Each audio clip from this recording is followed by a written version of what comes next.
भैया हम गायक नवनीत सागर आप सभी भैया लोग के चरण छू के प्रणाम करतानी। देखिए भैया, यह कोरोना महामारी में एगो पति अपना पत्नी से कौन भाव में कहा था और का कहा था भैया।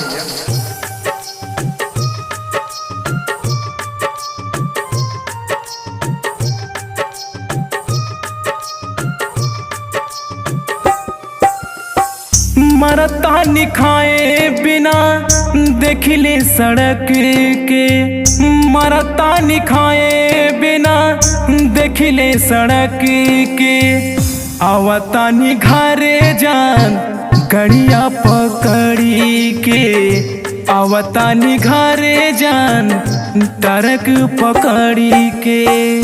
मरतानी खाए बिना देखिले सड़क के, मरतानी खाए बिना देखिले सड़क के, आवतानी घरे जान गड़िया पकड़ी के, आवतानी घरे जान ट्रक पकड़ी के।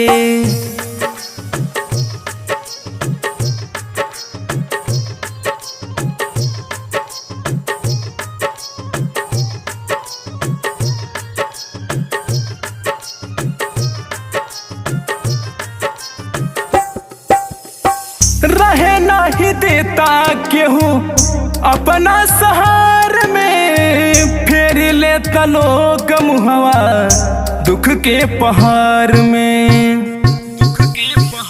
रहे नहीं देता केहू अपना शहर में, फेर लेता लोग मुहवा दुख के पहाड़ में, फेर लेता लोग मुहवा दुख के पहाड़ में।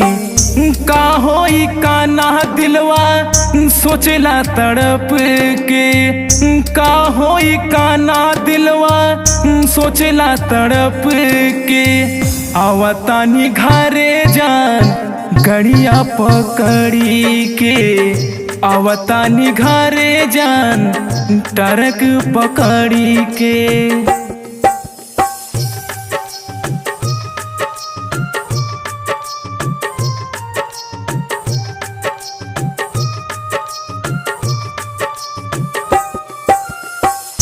केहू कर पूजा केहू पढ़ला नमाज के, का जाने भाईल का बा एह समाज के।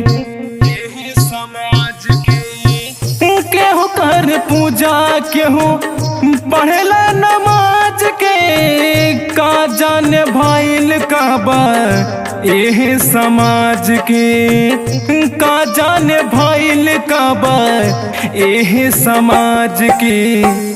केहू न चलल चाहे बहिया पकड़ी के, केहू न चलल चाहे हथवा पकड़ी के, अइले नवनीत रानी गड़िया पकड़ी के, अइले नवनीत रानी ट्रक पकड़ी के।